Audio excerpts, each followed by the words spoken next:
கேரட்டில் ஒரு ஸ்நாக்ஸ் பண்ணலாமா?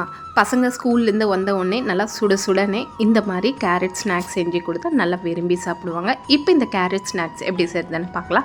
இப்போ ஒரு பவுலில் 1 ஸ்பூன் அளவுக்கு மிளகாத்தூள், 1 ஸ்பூன் அளவுக்கு ஜீரகம் பொடி, 1 ஸ்பூன் அளவுக்கு சோம்பு பொடி, 1 ஸ்பூன் அளவுக்கு கரம் மசாலா, தேவையான அளவு உப்பு, 1 ஸ்பூன் அளவுக்கு இஞ்சி பூண்டு விழுது, ஒரு அரை கப் அளவுக்கு கடலை மாவு, அரை கப் அளவுக்கு அரிசி மாவு சேர்த்து கொஞ்சமாக தண்ணி ஊற்றி நல்லா கலந்து விட்டுக்கலாம். மாவு ரொம்ப லூஸாக இருக்கக்கூடாது, கெட்டியாகவும் இருக்கக்கூடாது.